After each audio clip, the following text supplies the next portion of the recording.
मंगलू हो रहा है झुमकी की अदाओं से घायल। नीलम हो गई है मंजीत की बहादुरी की कायल।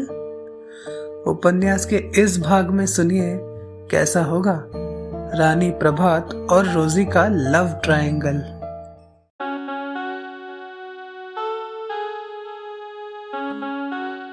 Can I hold your hand, एक खूबसूरत एहसास। कोमल अग्रवाल की कलम से निकला उपन्यास।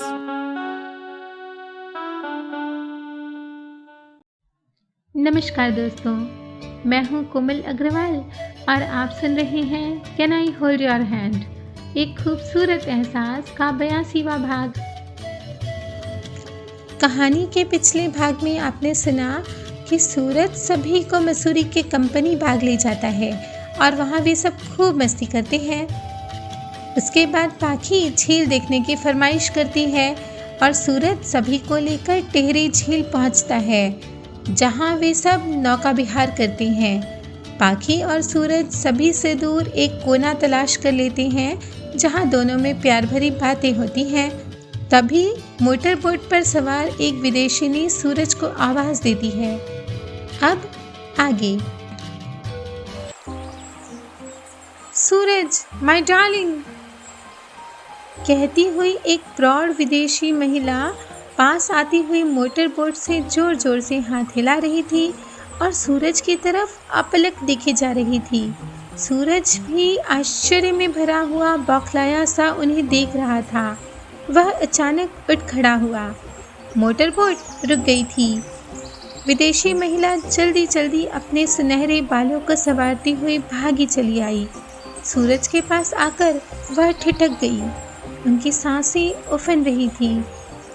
दोनों कुछ पल एक दूसरे को देखते रहे।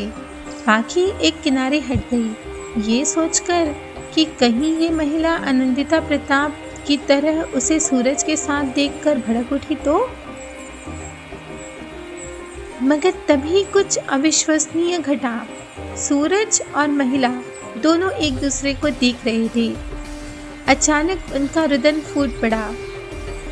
सूरज, हम आंटी, पहचाना?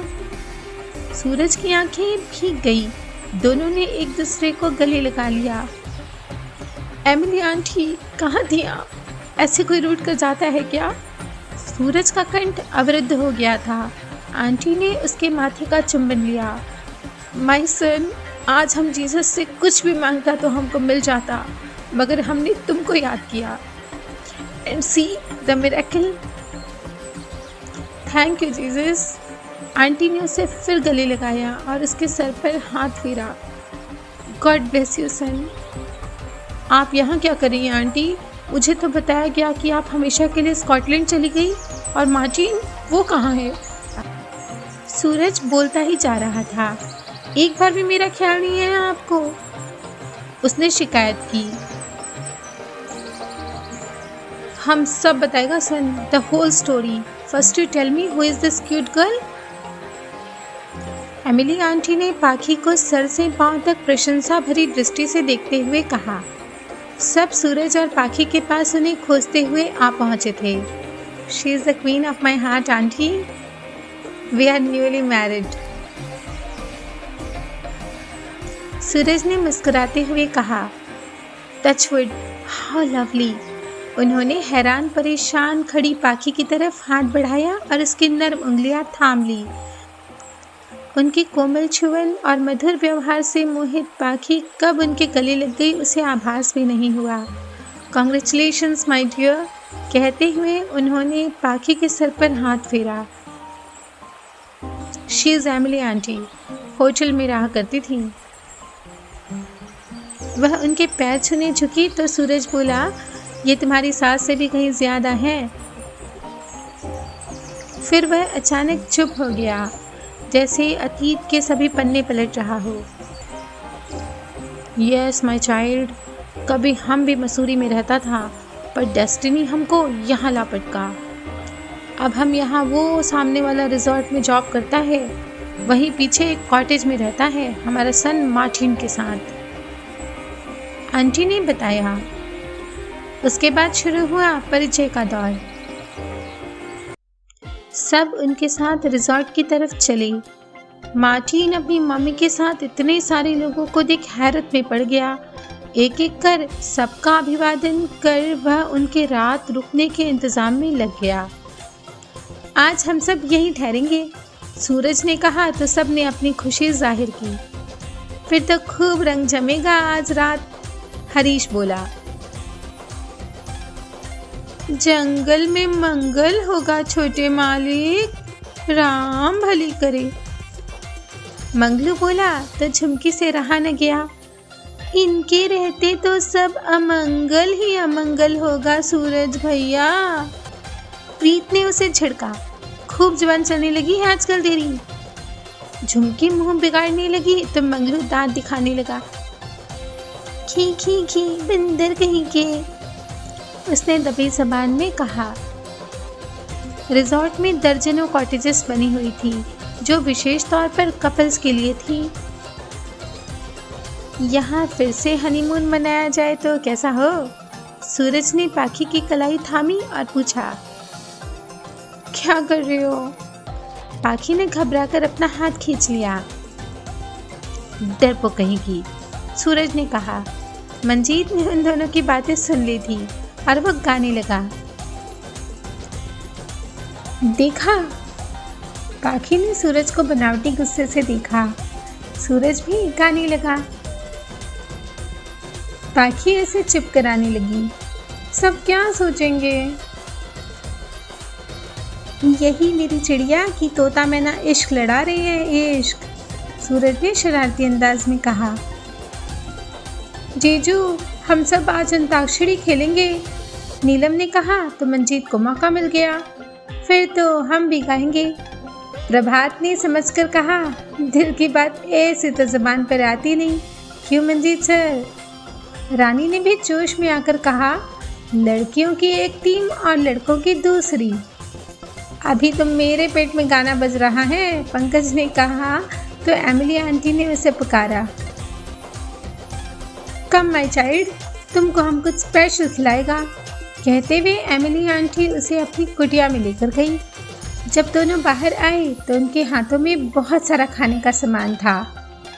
देवदार के सघन पेड़ों के बीच एक गेस्ट हाउस था जिसके हॉल में सबने अपना डेरा जमाया। सब कुछ सुरुचि संपन्न ढंग से सजाया गया था। घुटनों तक आती एक गोल मेज लगी हुई थी जिसके चारों ओर सभी लोग कुर्सियां लगाकर बैठ गए। कुछ लोग सोफों पर जा बैठे। टी पार्टी होने लगी। वहीं आंटी ने चाय मंगवाई और मार्टिन और आंटी मिलकर सभी को सर्व करने लगे। You know Pakhi, Emily aunty is the best chef, Suraj ने बताया। ये चॉकलेट डोनेट खाकर देखो, हमारा हाथ का, उन्होंने सभी को आग्रह कर खिलाया। अंडा तो नहीं है इसमें? बुआ जी ने राम राम कर पूछा। बिना अंडे के भी कहीं डोनेट बनते हैं बुआ जी? मीनाक्षी ने झट से मुंह खोला। आप ये नान खटाई ट्राई करके देखिए, मार्टिन ने कहा। मफिन खाई आपने कभी? प्रभात ने रानी से पूछा। रानी को प्रभात का बोलना बहुत अच्छा लगा। नहीं, कभी नहीं, प्रभात ने शिष्टाचारवश मफिन खाने का आग्रह किया। मौसी कनखियों से दोनों को बात करता दिख रही थी। बुआ जी ने मीनाक्षी को कुहनी मारी। देख रही है बहू, कैसे नैन मटक्का चल रहा है? सब दिख रहा है बुआ जी, ऐसी बगला भगत नहीं है मीना, तो कुछ करती क्यों नहीं? बुआ जी ने उसे उकसाया। अभी खुश हो लेने दो माँ बेटी को, बाद में ऐसे रुलाऊंगी कि याद रखेंगी दोनों कि किससे पाला पड़ा है, मीनाक्षी ने बुआ जी से कहा। क्या बातें हो रही हैं? परमिंदर बोली। अरे यहाँ शेर चीते तो नहीं आते, बुआ जी ने बातों को अलग मोड़ दे दिया। बाबूजी जो अभी तक बच्चों के साथ खेल रहे थे बोल पड़े। अगर आ भी गया तो तुमको देखकर उल्टे पैर रपट लेगा जिज्जी। एक चोर का ठहाका लगा। ये बात मौसी ने अपने जीजाजी का साथ दिया। अम्मा भी मुस्कुराई तो बुआ जी के तन बदन में आग लग गई। राम राम रानी की अम्मा, तुम्हारी तो हंसी ही इतनी भयानक है कि 2-4 शेर चीते तो ऐसे ही डरकर भाग जाएंगे। बड़े बुजुर्गों की ऐसी तू में छोटों को बड़ा मजा आ रहा था। ये सभा तो बर्खास्त होने से रही आज, पाखी ने सूरज से कहा। प्रशांत गुरविंदर के साथ पूरा रिजॉर्ट देखकर आया और अब वह पाखी और सूरज के बीच बैठा रिजॉर्ट की खूबियां बता रहा था। मंजीत नीलम के साथ बात करने का मौका खोज रहा था।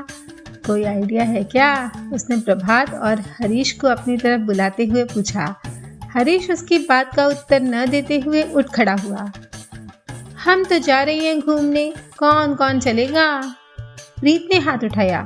हम भी जाएंगे, झुमकी बोली। तो हम लोग यहाँ क्या करेंगे? नीलम ने पूछा। अब मंजीत को मौका मिल गया तो आप लोग भी चलिए। प्रभात मुस्कुराया। तू भी चलना, वैशाली ने पाखी से कहा। नहीं, मैं यहीं बैठूंगी, तुम लोग जाओ। भैया की चमची। वैशाली ने उसे गुदगुदी की और फिर सब रिजॉर्ट दिखने के लिए गई। प्रभात वहीं बैठा था। तुम भी तो जाओ प्रभात, सूरज ने उसे खदेड़ा। मैं क्या करूंगा जाकर? बॉडीगार्ड चाहिए होगा हम लोगों को, रानी ने मुंह खोला। ये है ना पहलवान जी, नीलम के मुंह से अचानक निकला। उसका इशारा मंजीत की तरफ था, पर फिर वह झेप गई। गुरविंदर ने भी प्रभात को जाने के लिए कहा तो वह अपनी जगह से उठा। रानी ने अपनी रफ्तार धीमी कर ली ताकि प्रभात के साथ चल सके और मंजीत तेज तेज कदम बढ़ाता हुआ भागती नीलम के पीछे हो लिया। हरीश और वैशाली हाथ थामे हुए आगे बढ़ गए थे। अब बचे थे प्रीत और झुमकी। मंगलू उनके पीछे आया। आप लोग भी आइए, प्रीत ने अपनी दोनों भाभियों को पुकारा। दोनों शहर तैयार हो गई। हम जाएं? मीनाक्षी ने प्रशांत से पूछा। सूरज को मजाक सूझा। जल्दी लौटा ना मीना। उसने प्रशांत की हूबहू नकल की। मौसी ने हैरत से उन तीनों की तरफ देखा। ये कौन बोला? तुम्हारे जवाई बाबू, पाखी ने हंसते हुए कहा। तुम अभी भी ड्रामा करता है? एमिली आंटी अपना काम खत्म कर सूरज के पास आती हुई बोली। आंटी आइए ना, मेरे पास बैठिए। पाखी ने उन्हें बुलाया। वो आकर पाखी के बगल में बैठ गई। You know, you are the lucky girl. हमारा सूरज डायमंड है, डायमंड। उन्होंने पाखी का हाथ अपने हाथों में ले लिया और उसे लाड करने लगी। तुम लोगों का लव मैरिज हुआ ना? आंटी ने पूछा। देखा, आंटी को सब पता है कि मैं अरेंज मैरिज तो बिल्कुल नहीं करने वाला, सूरज ने कहा। तभी तो हम सोचा कि तुमको इतना डिसेंट गर्ल कैसे मिल गया, आंटी ने कहा। ये और डिसेंट बिल्कुल नहीं एमिली आंटी, अकेले में गुर्राती है मुझ पर, सूरज बोला तो पाखी ने प्रशांत से शिकायत की। देखिए भैया कैसे मजाक उड़ा रहे हैं मेरा। प्रशांत मुस्कुरा रहा था। हाँ, इन्हें तो आप कुछ नहीं बोलेंगे, बस मुझे ही डांटते रहिएगा, पाखी ने नाराज होते हुए कहा। हम हैं ना इसको डांटने के वास्ते, एमिली आंटी तपाक से बोली। पाखी खिलखिलाई। Thanks aunty. प्रशांत और गुरविंदर कॉटेजेस में सामान रखवाने लगे तो मौका देख सूरज ने एमिली आंटी को आघेरा। आप बताइए मुझे आंटी, क्यों नौकरी छोड़कर चली आई आप? और सबने तो यही कहा कि आप मार्टिन के साथ स्कॉटलैंड चली गई हैं। क्या बताता और किसको? तुम्हारा डैडी को सब मालूम। अच्छा, हमारा स्कॉटलैंड जाने का खबर तुमको किसने दिया? आंटी ने पूछा। मैनेजर भानुशंकर ने, सूरज ने उत्तर दिया। हम जानता था, वही है आस्तीन का सांप। तो दोस्तों, भानु निकला आस्तीन का सांप। इसकी गवाही दे रही है एमिली आंटी। पर क्या वास्तव में भानु ने ऐसा कुछ किया है या वो निकलेगा निर्दोष, ये पता चलेगा, पर धीरे धीरे, परत दर परत।